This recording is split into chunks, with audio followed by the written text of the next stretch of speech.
Hi, welcome to the Boardshop Surfboard Review. Today we're joined by a very special guest. It's Taz.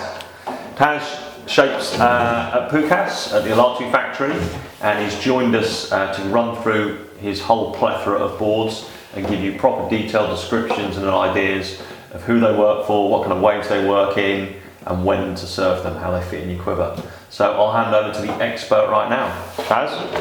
Thank you, Ian.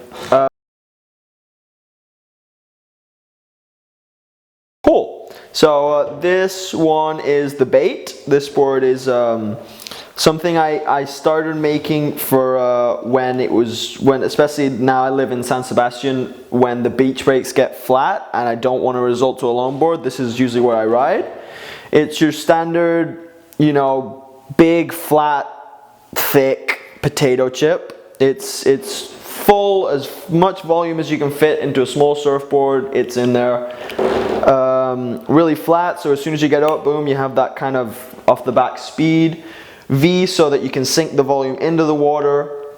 And on this one, instead of going like your typical swallowtail or squash tail, I went for a round tail on it because I feel it counterbalances the rest of the board. If you have a board that already has volume and speed built in, then I feel the round helps you just move all of that, helps you turn into things instead of just riding straight. So that's the one thing I changed up on this board, a little bump so you can pivot in and out of turns. As I said, the bottom is just pretty much a flat panel V all the way through, a little bit of concave through the fins for control.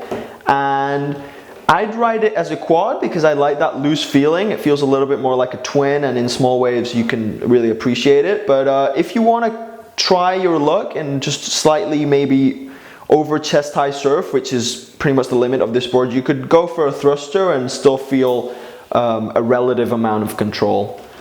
The sizing, it would probably range around 4 to 6 inches shorter than your average surfboard. So this is a 5'8", 21.5, 2.5 at 35.2 liters. So you definitely don't want to stay in the same liter range as your shortboard. You want to go like 2-3 liters more than that because you want that extra volume. Don't be scared. Foam is your friend for sure in this kind of board. And riding it in, from waist, less than waist, maybe, just over ankle high, whatever, a ripple, any ripple that rolls through, to about chest, a little bit over chest. If you're one of those quirky guys, you can do that. This board, I'm pretty sure you can also trade it, you can do a trade-in with an old Groveller you have if you want to try this for summer, and they're available to order in Boardshop now.